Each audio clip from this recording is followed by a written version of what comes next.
Bismillahirrahmanirrahim. Assalamualaikum warahmatullahi wabarakatuh.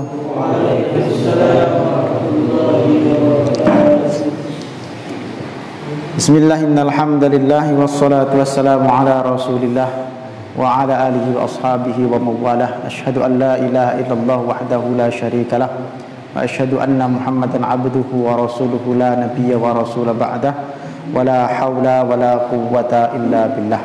Amma ba'd. Jamaah sekalian, ikhwat fillah rahimani wa rahimakumullah. Alhamdulillah atas izin dan perkenan Allah, atas pertolongan Allah, atas hidayah dan taufiknya Allah Subhanahu wa ta'ala pada kesempatan malam hari ini digerakkannya hati kita untuk bisa hadir di dalam majelis ini, dimudahkannya langkah kita untuk berkumpul berjumpa dengan saudara-saudara kita mukmin, dengan saudara-saudara kita muslim, untuk melaksanakan satu ketaatan, satu bentuk ketaatan kita ini, sholat maghrib secara berjamaah. Dan alhamdulillah kita kembali lagi bisa melanjutkan kajian kita yang rutin setiap pekannya ba'da maghrib. Nabi sallallahu alaihi wasallam bersabda, la yazalu ahadukum fi salati ma damatis salatu tahbisuhu la yamna'uhu ay yanqaliba ila ahlihi illa shalah. Salah seorang di antara kalian, kata Nabi sallallahu alaihi wasallam, dianggap dihitung salat terus menerus selama ia sedang menunggu salat di mana salat tersebut menahan dirinya untuk pulang. Tidak ada yang menahannya untuk pulang kepada keluarganya kecuali sholat tersebut. Jadi saat kita menanti waktu sholat, setelah kita tadi melaksanakan sholat maghrib berjamaah, duduknya kita di tempat ini, di tempat sholat ini, menanti waktu sholat berikutnya, menanti waktu sholat isya, itu dihitung kita sedang melaksanakan sholat terus menerus. Ini tentu kenikmatan, pahala yang mengalir luar biasa besarnya, kemurahan dari Allah Subhanahu wa taala. Selain daripada itu, berkumpulnya kita di sini tidak hanya sekedar duduk menunggu tibanya waktu sholat, akan tetapi kemudian kita isi dengan majelis ilmu. Kata Nabi sallallahu alaihi wasallam, "Ma majtama'a qaumun fi baitin min buyutillah." Tidaklah satu kaum di antara kaum yang berada di salah satu rumah di antara rumah-rumah Allah, maksudnya di dalam masjid, yatsluna kitaballahi wa yatadarasunahu bainahum illa nazalat alaihimus sakinah wa ghasyiyatuhumur rahmah wa khafathumul malaikah wa dzakarahumullahu fi man 'indah.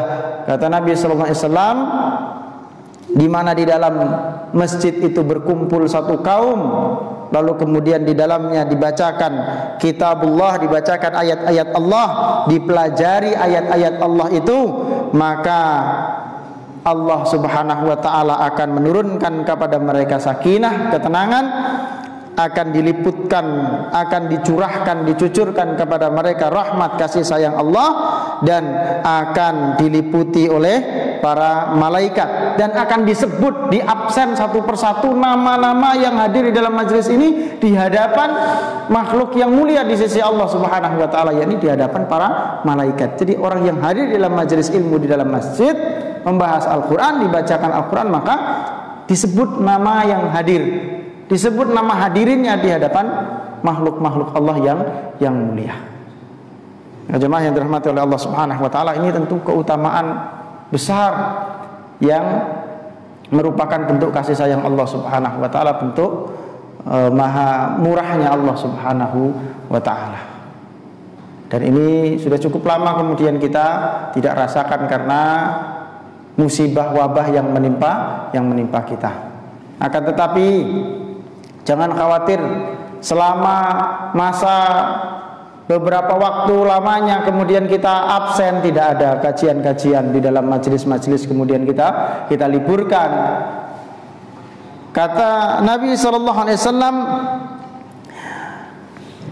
orang yang biasa melakukan satu ibadah kemudian dia terhalang oleh sesuatu udzur, dari ibadah itu, dia sudah biasa melakukan satu kebaikan, dia sudah biasa melakukan satu ibadah itu. Lalu kemudian dia terhalang oleh satu uzur sehingga dia tidak melakukannya, maka dia tetap dicatat melakukan kebaikan itu. Orang biasa melaksanakan sholat jamaah di masjid, lalu kemudian karena satu uzur, apakah karena dia sakit ataukah karena hal yang lain, karena wabah misalnya seperti yang kita alami ini, maka dia akan tetap dicatat melakukan kebaikan itu. Idza maridal abdu aw safara kutiba lahu mithlu ma kana ya'malu muqiman sahihan. Jika salah seorang ahli ibadah jatuh sakit atau karena ia dalam keadaan safar atau di dalam perjalanan, ia tetap diberi pahala ibadah sebagaimana ibadah yang ia lakukan dalam keadaan mukim atau dalam keadaan sehat. Ya. Ibadah apapun termasuk majelis ilmu. Kita sudah rutin biasa setiap pekan bermajelis ilmu. Lalu kemudian karena uzur, karena ada sebab tertentu sehingga kemudian kita setiap malam Ahad tidak bisa berkumpul, tidak bisa hadir dalam majelis ilmu itu karena memang uzur, maka pahalanya tetap mengalir. Jadi tiap malam Ahad yang kita lewati di rumah itu, ya, itu tetap mendapatkan pahala majelis ilmu dari Allah Subhanahu wa taala. Dan sekarang juga mungkin ada sebagian saudara-saudara kita yang nggak bisa hadir ikut di majelis ini, mungkin karena sakit atau dalam keadaan safar, yang memang biasa sebelumnya memang biasa hadir di majelis ilmu ini, maka dia juga akan tetap mendapatkan pahala sebagaimana ketika dia hadir di dalam majelis ilmu. Tapi memang sebab uzur yang syar'i, ya, bukan karena malas saya datang sana. Bisa juga nonton dari Facebook aja, saya nonton streaming aja, jadi malas datang ke sana. Lain cerita ini, malas, ya. Nah, ya. Tidak mendapatkan keutamaan sebagaimana yang disebutkan di dalam hadis Nabi sallallahu alaihi wasallam tadi. Semoga Allah Subhanahu wa taala memberikan kepada kita keistiqomahan untuk bisa senantiasa melaksanakan ketaatan-ketaatan kepada Allah Subhanahu wa taala.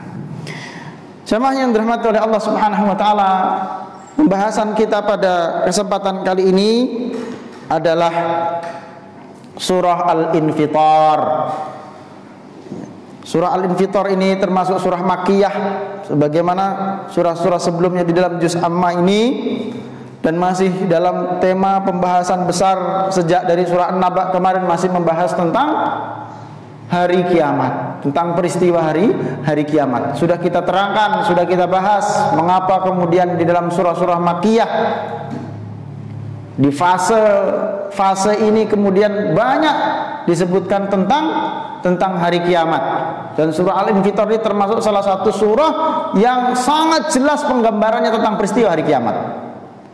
Sebagaimana sudah kita sebutkan juga di dalam pertemuan sebelumnya, hadis Nabi sallallahu alaihi wasallam, kata Nabi, "Man sarrahu ay yanzura ila yaumil qiyamati ka'annahu ra'yal 'ain falyaqra idza samsu kuwirat wa idza sama'u fatarat wa idza sama'u syaqqat." Kata Nabi sallallahu alaihi wasallam, barang siapa yang ingin mengetahui peristiwa hari kiamat seolah-olah dia melihat dengan mata kepalanya sendiri, maka bacalah 3 surah. Tadabburi 3 surah ini. Yani apa? Yang pertama idza syamsu kuwirat, surah At-Takwir yang sudah kita bahas sebelumnya. Yang kemudian yang kedua surah Al-Infitar yang akan kita bahas ini, dan yang ketiga surah Al-Insyiqaq yang insyaallah akan kita bahas berikutnya. Surah Al-Infitar ini termasuk surah Al-Mufassal, ya, termasuk surah Al-Mufassal. Di dalam Al-Qur'an itu surah itu dilihat dari panjangnya atau jumlah ayatnya itu terbagi bermacam-macam. Ada yang masuk kategori surah tiwal atau surah-surah yang panjang. Ada 7 surah yang panjang dari Al-Baqarah, Ali Imran, kemudian Al-Maidah sampai 7 surah. Dari awal itu adalah surah yang panjang. Kemudian ada surah Mi'in. Mi'in itu surah-surah yang kurang lebih jumlah ayatnya 100 ayat. Nah, surah-surah itu. Kemudian surah Mathani, surah yang lebih sedikit daripada surah Mi'in 100 ayat itu. Kemudian ada surah mufassal. Surah mufassal ini surah-surah yang pendek. Surah-surah yang pendek yang di bawah 50 ayat. Atau kalaupun banyak ayatnya tapi ayatnya pendek-pendek, disebut mufassal. Itu seakar dengan kata al-fasl. Al-fasl itu artinya pembatas, batas artinya, ya, pasal. Maka kalau ada disebut kelas itu disebut fasal karena disekat-sekat di dalam ruangan, kan gitu. Ada sekat-sekat, fasal. Nah, surah mufassal maksudnya surah yang banyak sekatnya. Karena apa? Pendek tadi. Penyekatnya apa? Basmalah. Penyekat surah itu kan basmalah. Kita menjumpai baru 1 atau 2 halaman, itu sudah kemudian bertemu dengan batas berikutnya. Nah, surah Al-Infitar ini termasuk surah mufassal. Nah, surah mufassal ini terbagi juga dalam beberapa. Ada yang termasuk tiwalul mufassal, itu dari surah Qaf sampai surah Al-Mursalat, ya, juz 29.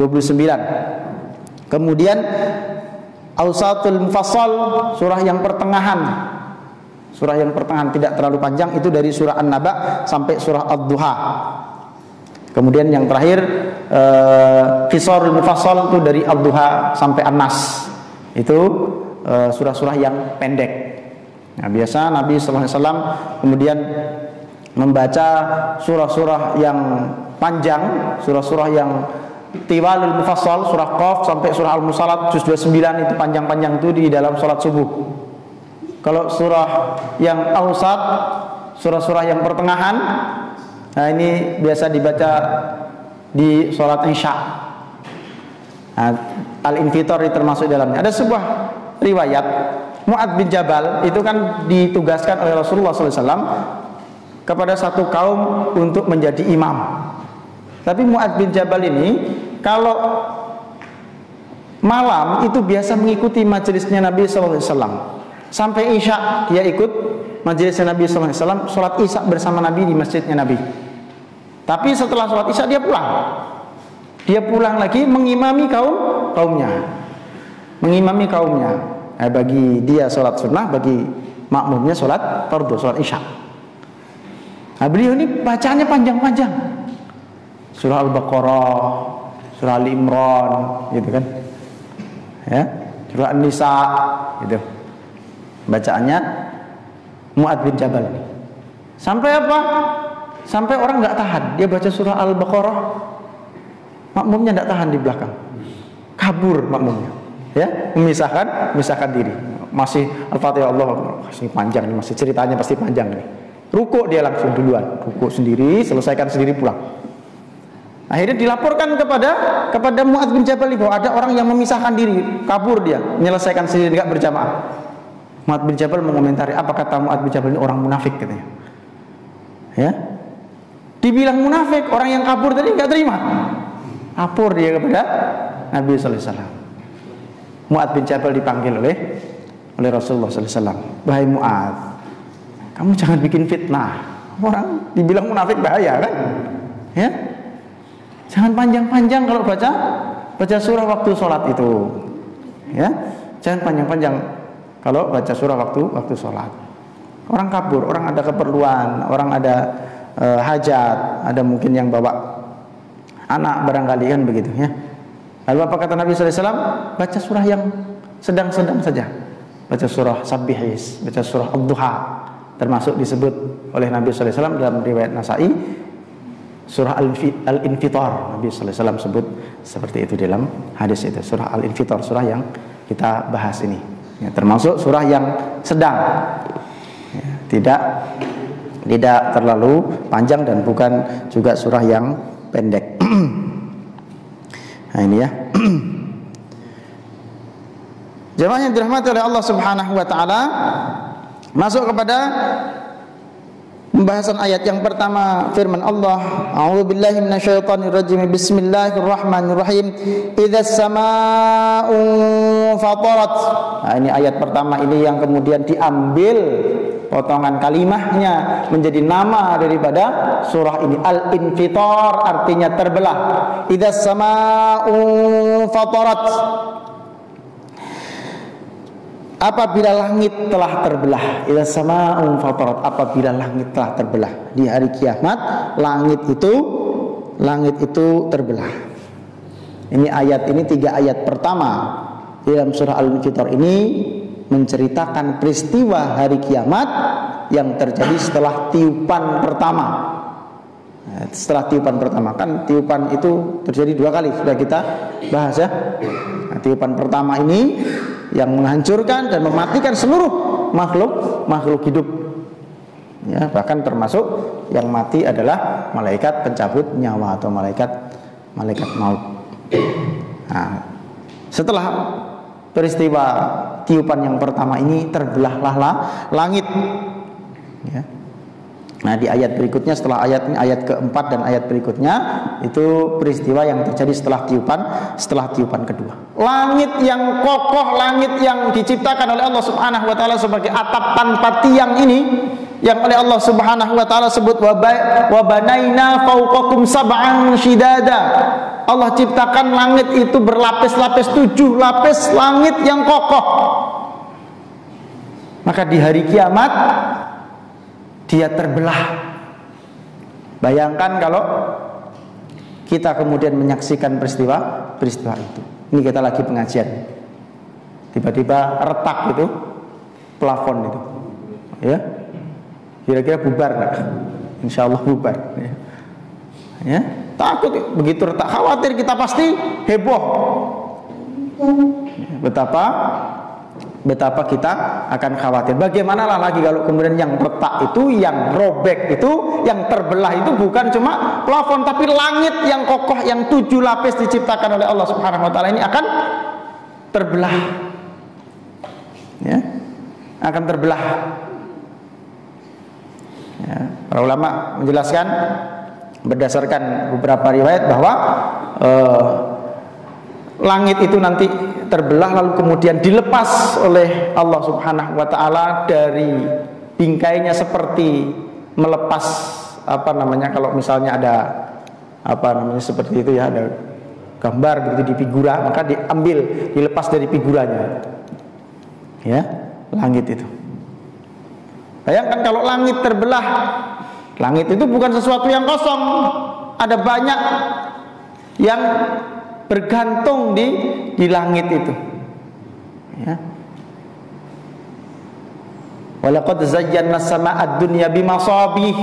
Sungguh telah kami hiasi langit-langit dunia. Ini langit lapis pertama itu dihiasi dengan bintang-bintang yang kata para ilmuwan itu jumlahnya itu miliaran katanya. Ya. Nah, kalau ilmuwan itu nyebut itu sekian miliar gitu ya, ya kita percaya aja daripada disuruh ngitung sendiri kan. Ya. Nah, sekian, ternyata di alam semesta itu bintang ada sekian, planet ada sekian katanya. Ada juga yang mirip dengan bumi katanya. Ada miliaran bintang-bintang. Kalau langit tempat ditempelkannya, diletakkannya segala benda-benda langit itu, bintang-bintang, planet-planet dan benda-benda langit yang lainnya, langitnya itu kemudian terbelah, langitnya itu robek, maka apa yang terjadi? Ayat berikutnya wa idzal kawakibu tatharat, dan apabila bintang-bintang itu telah jatuh berserakan. Nah, kalau diterjemah disebut bintang-bintang, ada kemudian yang membedakan antara nujum. Kalau di dalam surah At-Takwir kemarin ada juga disebutkan wa idzan nujumu kadarat, ya. Nah, nujum, apa bedanya nujum dengan kawakib? Kalau nujum itu bintang, kalau kawakib itu adalah planet. Apa bedanya planet sama bintang? Nah, itu kata guru fisika dulu waktu sekolah. Kata ilmuwan, kalau yang namanya bintang itu adalah benda langit yang bisa menghasilkan cahaya sendiri, menghasilkan panas sendiri. Sedangkan kalau planet itu dia tidak menghasilkan panas, tidak menghasilkan cahaya sendiri, dia hanya memantulkan cahaya. Lagi-lagi itu katanya, karena saya juga belum pernah sana. Ya, cuma kalau orang Indonesia yang hebat itu ya, bisa jalan-jalan ke matahari gitu. Tanpa harus kepanasan. Hebat, punya cara. Gimana caranya ke matahari tapi nggak kepanasan? Berangkatnya malam-malam gitu. Nah, ada mall matahari namanya, tapi mall itu ya. Planet itu jatuh, ya. jatuh berserakan. Bayangkan kalau kemudian itu terkoyak langit, kemudian benda-benda langit jatuh berserakan, tentu pasti akan saling bertabrakan, termasuk akan menimpa bumi ini. Kita baru aja dapat kabar katanya mau ada apa, asteroid katanya, ada meteor yang mau menghantam bumi tanggal sekian katanya begitu ya. Kabarnya, itu sudah ada yang nggak bisa tidur, nggak bisa makan, nggak enak makan. Aduh, ini sudah mau kiamat katanya. Baru kabarnya. Nah, saya ingat tahun berapa itu berita yang jelas-jelas berita itu ada di TV live ya. Waktu itu pernah jatuh meteor di Rusia, tapi nggak sampai ke tanah waktu itu beritanya, cuma di atas kota. Ya, sempat di TV di berita itu juga disiarkan hasil rekaman orang, mungkin CCTV atau yang lainnya. Itu nggak sampai jatuh ke tanah, tapi meledak di atas angkasa. Itu meteor katanya, meledak di atas angkasa. Ledakannya itu menyebabkan sebagian gedung itu atapnya runtuh, gedung yang kaca-kaca itu pecah semua dan ratusan orang terluka. Itu nggak jatuh, nggak sampai ke bumi, dia meledak. Dan katanya setelah dianalisis ya oleh para peneliti, para ilmuwan, itu meledaknya puluhan kilometer di atas permukaan bumi. Itu sudah cukup membuat kerusakan, bikin kehancuran, bikin hancur. Itu kalau benda jatuh ke bumi, karena memang kemudian jatuh dari tempat yang sangat tinggi, tentu dengan kecepatan yang sangat tinggi, meledak di atas angkasa, sudah hancur, bikin kerusakan. Apalagi kalau sampai jatuh ke permukaan bumi. Ya, yang kata para ilmuwan itu dulu sebelum manusia itu dulu ada makhluk namanya dinosaurus besar-besar. Itu punahnya karena katanya dihantam meteor katanya. Ya, alhamdulillah meteor itu datang dihantam dinosaurus. Kalau enggak, wah kita ketemu dinosaurus besar-besar itu ya. Ya, itu katanya dulu. Jadi bumi dan banyak temuan-temuan, ada kawah-kawah di beberapa tempat, di beberapa negara, kawah-kawah yang sangat besar, itu katanya dulu dihantam oleh meteor. Ya. Nah, ini kalau ini terjadi, bagaimana kemudian bumi ini jadinya?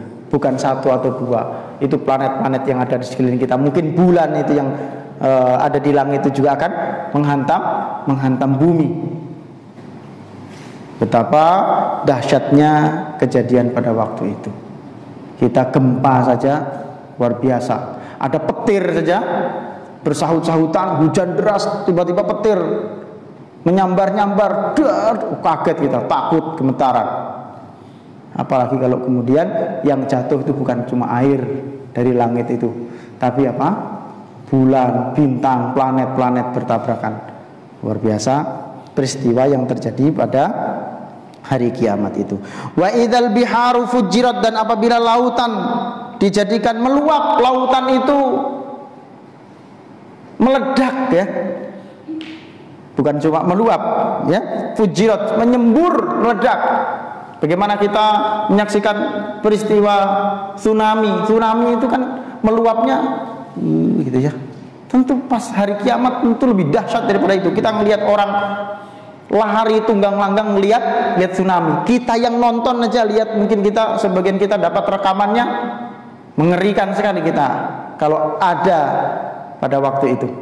Ini lautan dibuat meluap ya ke daratan. Dan kalau kita belajar lihat bumi itu, daratan sama lautan itu katanya lebih luas. Lautan, daratan itu hanya sekitar katanya 20% barangkali dari bumi ini, sisanya lautan. Nah, lautan yang banyak itu meluap, maka akan menimpa semua daratan.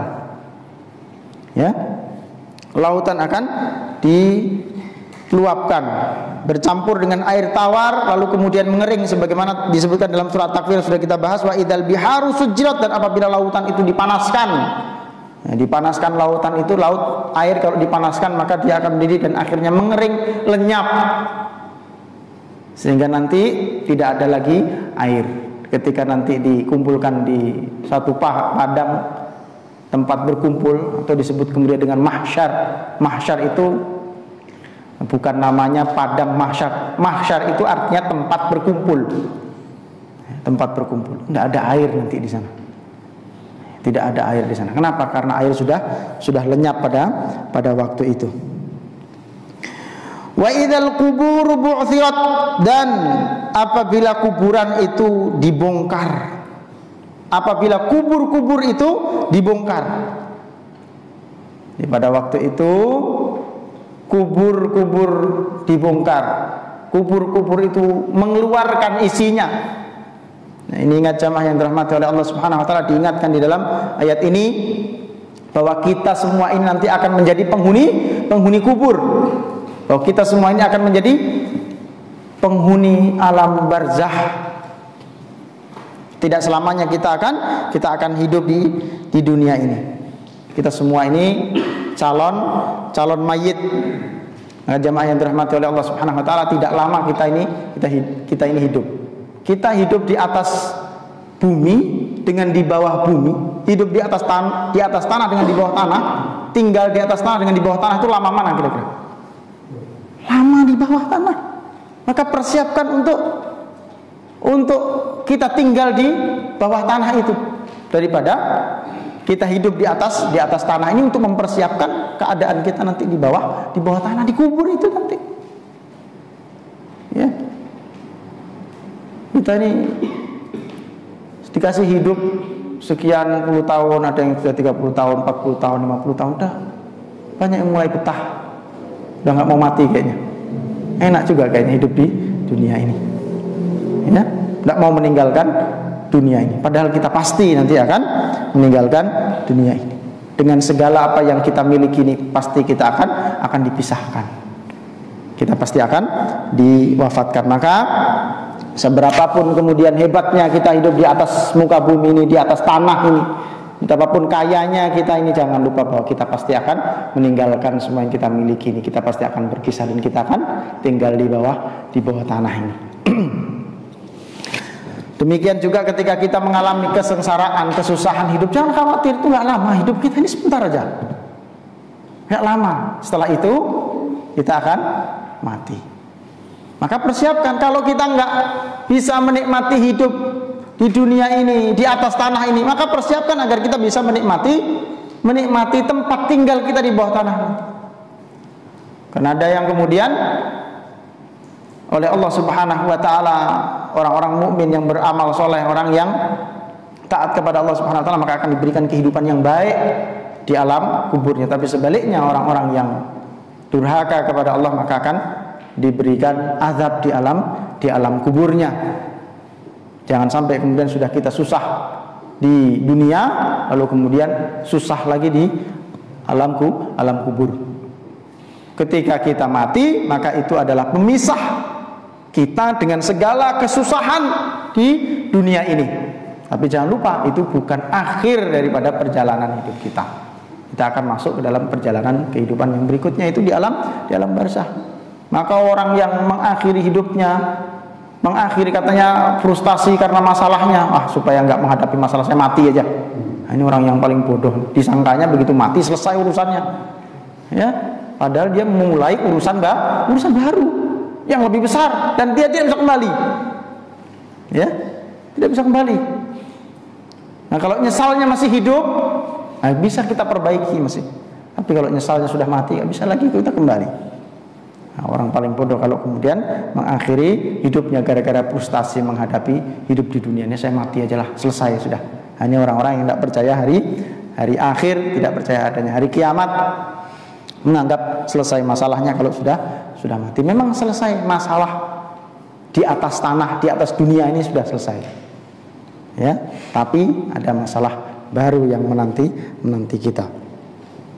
Wa idzal quburu bu'thirat, apabila kuburan-kuburan itu dibongkar, dibangkitkan manusia yang ada di dalamnya. Kemarin sudah kita bahas juga riwayatnya bahwa Nabi SAW adalah orang yang pertama kali akan dibangkitkan dari alam kubur. Cuma di dalam riwayat itu disebutkan bahwa ketika Nabi bangkit, ya, Nabi dibangkitkan pertama kali, begitu bangkit beliau sudah melihat ada Nabi Musa, sehingga kata beliau, aku tidak tahu yang mana duluan antara aku atau Nabi Musa. Nah, dibangkitkan duluan, tapi begitu bangkit sudah ada Nabi Musa. Ya, kata Nabi Sallallahu Alaihi Wasallam. Nah, siap semua kita, semua manusia nanti dibangkitkan sebagaimana saat kita baru lahir, dalam keadaan tidak berpakaian, yang laki-laki dalam keadaan tidak berkhitan, ya, dalam keadaan telanjang. Sampai hadis dari Aisyah bertanya kepada Rasulullah, ya Rasulullah, apakah kita tidak malu kita saling melihat nanti kalau kita tidak berpakaian? Kata Nabi SAW, nggak sempat lagi orang mikirin itu. Orang sibuk dengan urusannya, memikirkan bagaimana nasibnya nanti di akhirat. Walaupun nanti kemudian orangnya akan diberi pakaian oleh Allah Subhanahu wa taala. Ketika orang dibangkitkan, macam-macam bentuknya, macam-macam keadaannya orang itu dibangkitkan sesuai dengan amal ibadahnya, sesuai dengan keadaannya selama di dunia. Ada orang yang dibangkitkan nanti di hari kiamat itu dalam keadaan buta, padahal ketika hidup dia tidak buta. Di dalam Al-Quran Allah Subhanahu wa taala firmankan, surah Taha ayat 124, kata Allah, wa man a'rada an dzikri fa inna lahu ma'isyatan dhanka wa nahsyuruhu yaumal qiyamati a'ma. Dan barang siapa yang berpaling dari peringatanku, berpaling dari Al-Quran, dia mengacuhkan Al-Quran, malas baca Quran, malas belajar Quran, apalagi mengikuti, mengamalkan hukum-hukum di dalamnya, acuh dia, abaikan Al-Quran. Apa kata Allah Subhanahu wa taala? Maka sungguh dia akan menjalani kehidupan yang sempit dan kami akan mengumpulkannya pada hari kiamat dalam keadaan buta. Nah, kemudian di ayat berikutnya, qala rabbi lima hasyartani a'ma wa qad kuntu basira. Protes dia, ya Rabb, ya Tuhanku, kenapa aku dibangkitkan dalam keadaan buta sekarang ini, padahal dulu saya enggak buta? Apa kata Allah Subhanahu wa taala? Qala kadzalika atatka ayatuna fanasitaha. Kata Allah, demikianlah kamu dulu kami berikan peringatan, kami turunkan ayat-ayat kami, kamu melupakannya. Ya, wa kadzalikal yauma tunsa. Maka pada hari ini sebagaimana kamu dulu melupakan kami, hari ini kami juga melupakanmu. Ya, bukan berarti Allah punya sifat lupa, bukan, tapi tidak mengurusi, ya, tidak diberikan kemudahan, tidak diurusi oleh Allah Subhanahu wa taala, tidak dipandang oleh Allah Subhanahu wa taala. Orang yang dibangkitkan dalam keadaan buta di hari kiamat, mereka orang yang di hadapannya ada Al-Quran sebagai bentuk kasih sayang Allah, hidayah Allah Subhanahu wa taala kepadanya, lalu kemudian diabaikan. Malas dia belajar Quran, malas dia baca Quran, malas dia mempelajari hukum-hukum Quran. Termasuk orang yang abai kepada Al-Quran, kepada peringatan Allah, berayat-ayat Allah. Nanti di hari kiamat bangkit dalam keadaan buta. Kita mati lampu aja malam, tengah malam tiba-tiba mati lampu, bingung kita. Bangkit, mati lampu, keluar jalan, nabrak segala macam, meja ditabrak, gelas ditabrak, piring semua ditabrak. Apalagi nanti di hari kiamat buta, baru orang ramai luar biasa. Ini kok ramai sekali, lalu kita buta. Kan penasaran kita, ada apa ini ya. Pengen tahu, tapi kita nggak bisa lihat. Bayangkan dalam keadaan yang sangat genting, tapi kita buta, tidak bisa melihat apa-apa. Dalam keadaan normal saja, kalau kita tidak bisa melihat, dalam keadaan buta, tentu itu sesuatu yang sangat menyulitkan. Apalagi dalam keadaan yang genting di hari kiamat. Ada juga yang oleh Allah Subhanahu wa taala bangkitkan nanti seperti orang gila. Siapa itu? Allah Subhanahu wa taala sebut dalam surah Al-Baqarah ayat 275, alladzina ya'kuluna ar-riba la yaqumuna illa kama yaqumul ladzi yatakhabbathu syaitanu minal mas. Orang-orang yang memakan riba tidak dapat berdiri nanti ketika dibangkitkan, melainkan seperti berdirinya orang yang kemasukan setan karena gila. Ya, seperti orang kesurupan. Orang gila, waktu di dunia dulu waras, sepertinya waras, tapi ternyata nanti dibangkitkan dalam keadaan gila. Siapa mereka? Adalah orang-orang yang memakan riba. Ya, harta bisnisnya dia mengembangkan bisnis pakai riba. Ya, beli fasilitas pakai riba, beli rumah pakai riba, beli kendaraan pakai riba. Nanti di hari kiamat dia dibangkitkan dalam keadaan seperti orang gila, seperti orang yang kesurupan setan karena penyakit gila, kata Allah Subhanahu wa taala. Bekerja di tempat riba di situ. Ya. Jadi pencatatnya, jadi pemberi, jadi investornya. Segala yang berhubungan dengan riba. Kemudian ada lagi kata Nabi SAW, nanti ada orang, ini khusus bapak-bapak ini, pas lagi nih jamaahnya bapak-bapak semua. Nanti ada bapak-bapak yang waktu dibangkitkan itu nanti dalam keadaan miring sebelah, seperti orang stroke gitu ya, mati sebelah. Siapa? Nabi SAW sebut, idza kana 'inda rajuli imra'atani falam ya'dil bainahuma jaa'a yaumal qiyamati wa shiqquhu saqita. Apabila salah seorang laki-laki memiliki dua istri tapi dia tidak mampu berlaku adil sama istrinya. Istri muda terus digilir dikasih. Kenapa? Ya muda cantik masih.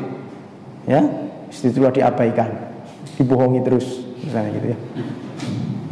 Kok ketawa Pak? Pengalaman ya? Mau nyoba aja belum berani dah. Ini ya. Itu nanti dibangkitkan di hari kiamat dalam keadaan miring. Kata Nabi sallallahu alaihi wasallam. Ya, jadi bukan gampang. Ya. Memang kalau kemudian kita mampu berlaku adil, bisa menjadi ladang pahala, bisa menjadi sumber amal soleh. Tapi kalau kita tidak mampu berlaku adil, maka akan dihinakan. Nanti ketahuan jadi begitu bangkit, wah miringnya kita satu aja kadang tidak adil kok, ya kan? Apalagi kemudian dua tidak adil, maka akan dibangkitkan dalam keadaan miring. Ada pula yang Allah Subhanahu wa taala muliakan, dibangkitkan oleh Allah dalam keadaan yang mulia. Orang-orang yang mati syahid, dalam sebuah hadis Nabi sallallahu alaihi wasallam bahwa orang yang mati syahid nanti dibangkitkan dalam keadaan dia memakai pakaian ketika dia wafat di medan perang. Nanti bangkit dalam keadaan membawa senjata yang pernah dia pakai untuk berjihad di jalan Allah dan mengucurkan darah sebagai bukti bahwa dia dulu berjuang di jalan Allah. Darahnya itu tapi tidak berbau amis, tidak berbau anyir, darahnya itu berbau wangi. Bangkit mereka sebagai bentuk kebanggaan bahwa inilah dulu orang yang berjuang berjihad di jalan Allah, diampuni dosa-dosanya, dimuliakan nanti di hari kiamat, dibangkitkan dengan lukanya yang wangi semerbak di hari kiamat. Orang yang dimuliakan oleh Allah Subhanahu wa taala ketika bangkit. Bermacam-macam bentuknya keadaannya orang dibangkitkan oleh Allah Subhanahu wa taala. Nah, kita tinggal pilih sekarang. Sekarang ini kita dikasih kesempatan mempersiapkan, memilih bagaimana cara kita nanti dibangkitkan. Apakah kita nanti akan dibangkitkan dalam keadaan buruk, ataukah kita akan nanti dibangkitkan dalam keadaan yang mulia, dimuliakan oleh Allah Subhanahu wa taala. Itu sekarang diberikan pilihan kepada kita. Alimat nafsum ma qaddamat wa akhirat, ketika orang dibangkitkan, maka kata Allah, alimat nafsum ma qaddamat wa akhirat, maka setiap jiwa itu akan mengetahui apa yang telah dia kerjakan dan apa yang telah ia lalaikan. Baru dia tahu ternyata banyak yang dulu dia perbuat, banyak yang dulu dia usahakan, banyak yang dulu ia perjuangkan selama di dunia nggak ada gunanya. Ketika dia sudah mati di akhirat nggak ada gunanya. Dia punya waktu habis-habisan banyak buat ngurusin karirnya misalnya, ternyata dia hanya untuk mengejar kemewahan dunia, ngejar jabatan, ternyata itu semua tidak ada gunanya nanti di hari kiamat. Maka pastikan hari ini setiap amal perbuatan kita, setiap pekerjaan kita bisa bernilai ibadah. Ya. Jangan sebaliknya, justru pekerjaan kita bernilai maksiat kepada Allah. Na'udzubillah min dzalik. Nanti di akhirat baru kita tahu. Alimat nafsum ma qaddamat wa akhirat. Semua orang baru ngerti, oh ini dulu yang bermanfaat. Oh ternyata sedekah dulu waktu hari Jumat itulah yang paling ikhlas di antara sedekah-sedekah yang lain. Karena yang kecil.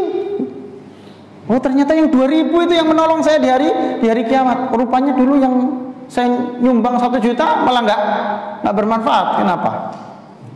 Nyumbang 1 juta 10 tahun diulang-ulang terus disebut itu ya. Begitu masuk, Masya Allah dinginnya ruangan ini ya. Saya dulu setiap pengajian itu diulang, diingat-ingat terus ya. Masya Allah, AC-nya masih bagus ya.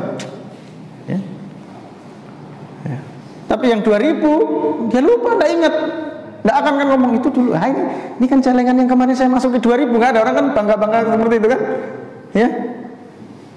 Ya justru itu yang akan menolong. Ya, maka jamaah yang dirahmati oleh Allah Subhanahu wa taala, nanti di hari kiamat baru kita tahu, oh dulu sholat kita itu rupanya yang menolong kita, harta kita yang kita kumpulkan itu tidak bermanfaat untuk kita. Ya, tidak bermanfaat untuk kita. Ada yang anak yang katanya jadi investasi, dididik anaknya jadi orang hebat, jadi orang kaya, jadi orang sukses katanya duniawi, tapi tidak bisa menolong dia. Bahkan di dunia saja nggak bisa nolong. Ya, di dunia saja nggak bisa nolong. Banyak anak yang tidak bisa menolong orang tuanya yang masih hidup, apalagi sudah mati. Ya, apalagi nanti di akhirat itu nggak ada gunanya rupanya. Kecuali anak-anak yang soleh yang dididik oleh orang tuanya, senantiasa mendoakan orang tuanya, amal soleh yang diajarkan oleh orang tuanya bermanfaat, mengalir pahalanya kepada orang tuanya. Maka ini penting bagi kita untuk memperhatikan di mana kita kemudian mendidik, menyekolahkan anak-anak kita. Ya, apa tujuan kita menyekolahkan anak? Oh, saya sekolahkan anak kita di sekolah favorit. Supaya apa? Supaya dia bisa masuk sekolah favorit lagi nanti, masuk SD favorit supaya dia bisa masuk SMP favorit, masuk SMP favorit supaya bisa masuk SMA favorit, masuk SMA favorit supaya bisa masuk perguruan tinggi favorit. Setelah itu lulus jadi sarjana, bisa jadi ojol favorit. Banyak juga yang begitu, Pak. Banyak yang begitu. Kecewa dia, anak yang marah itu setiap hari. Kenapa? Capek-capek Bapak menguliahkanmu, menyekolahkanmu, kamu jadi ini aja. Kalau memang takdir dari Allah Subhanahu wa taala. Padahal di sekolah pinter banyak ya, begitu orang sekolah pinter loh, sekolah pinter. Tapi kalau Allah takdirkan, ya, kalau Allah sudah berikan garis takdir, maka. Tapi kalau kemudian orang dibekali dengan bekal keimanan, jadi apapun dia akan jadi amal soleh, akan jadi tabungan bagi orang tuanya. Jamaah yang dirahmati oleh Allah Subhanahu wa taala, perhatikan apa yang kita buat di hari-hari kehidupan kita di dunia ini untuk nanti akan kita tuai di hari kiamat nanti.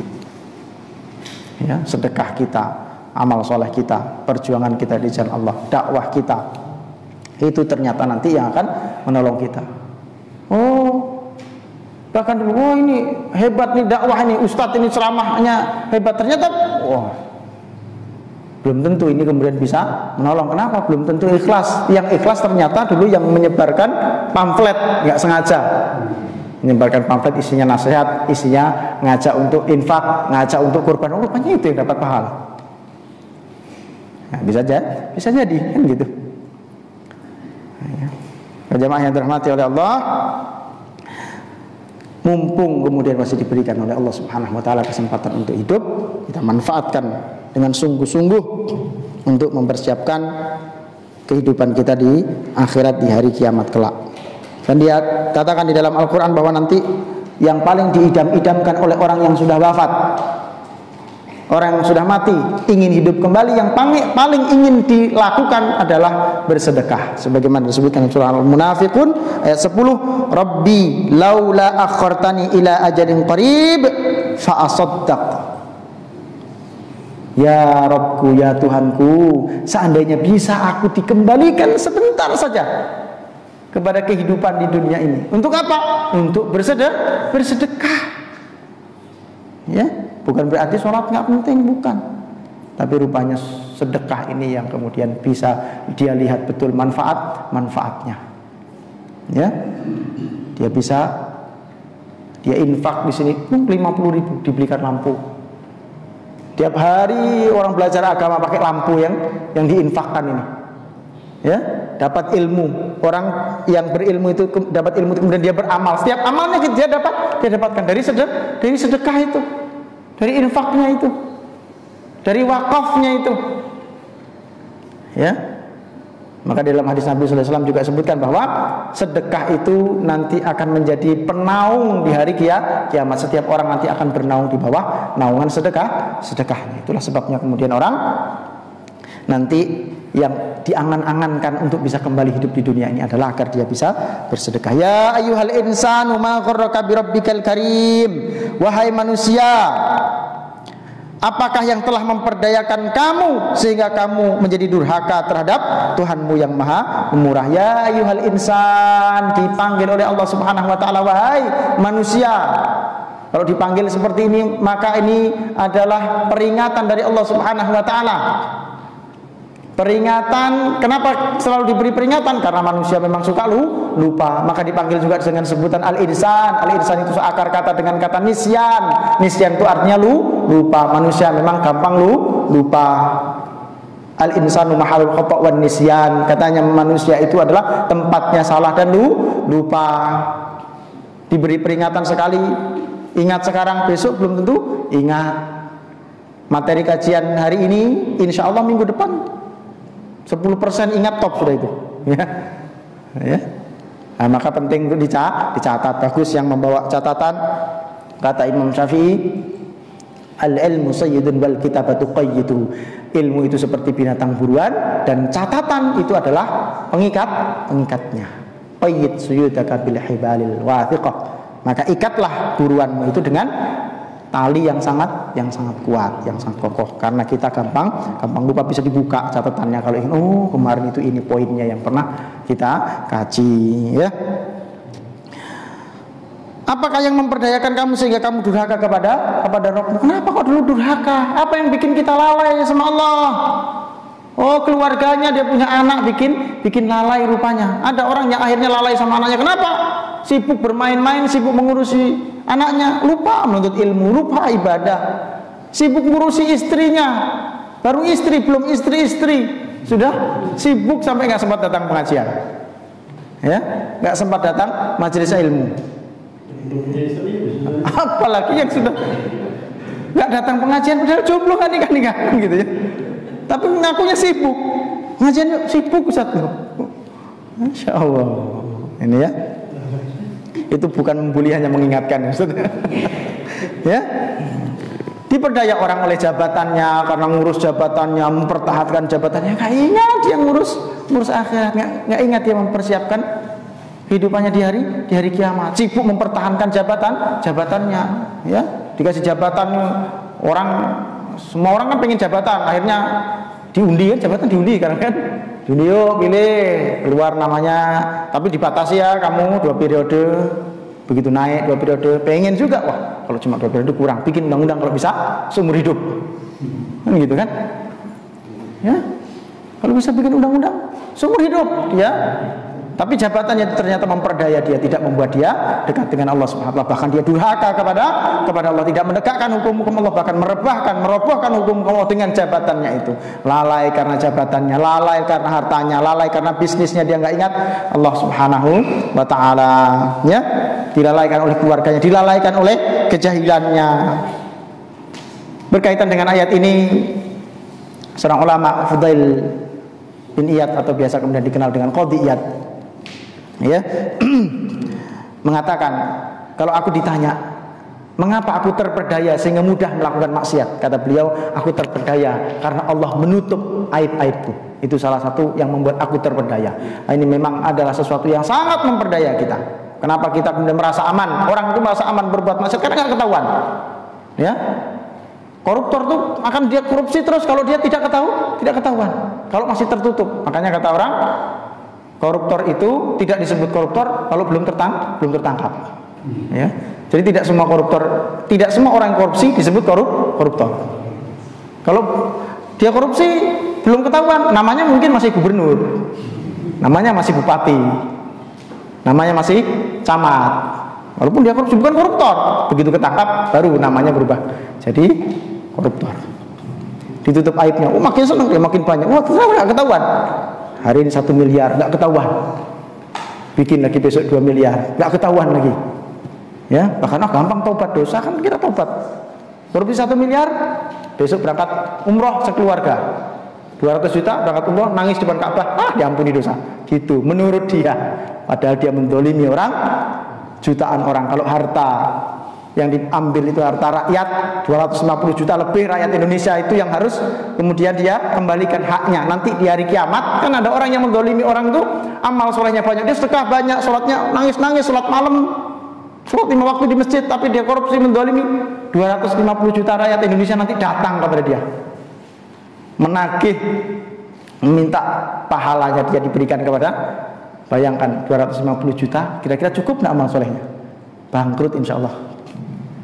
Ya, terperdaya oleh jabatannya, terperdaya karena tertutup aibnya tidak terbongkar. Maka hati-hati, ini jangan sampai kemudian memperdaya kita. Alladzi khalaqaka fasawwaka fa'adalak, yang telah menciptakan kamu lalu menyempurnakan kejadianmu, menjadikan susunan tubuhmu yang seimbang. Allah Subhanahu wa taala telah menciptakan kepada kita, diingatkan kita agar bersyukur, diciptakan kita seimbang.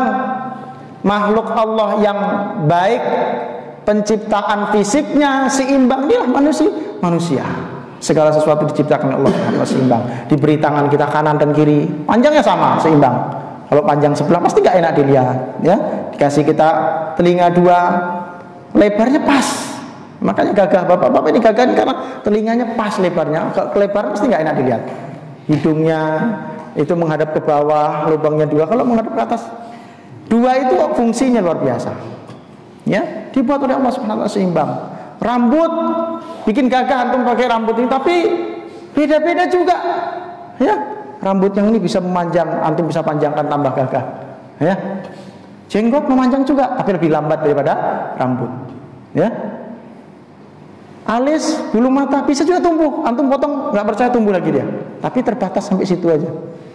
Nggak seperti rambut kepala kita. Gigi bisa nggak tumbuh? Tumbuh, tapi ya segitu aja. Repot kalau gigi gondrong, itu tukang cukurnya susah.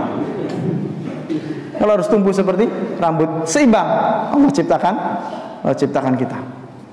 Ya, fi ayyi suratin ma syaa rakabak, dalam bentuk apa saja yang dia kehendaki dia menyusun tubuhmu, itu atas kehendak Allah. Maka syukuri yang dikasih Allah Subhanahu wa taala seperti ini.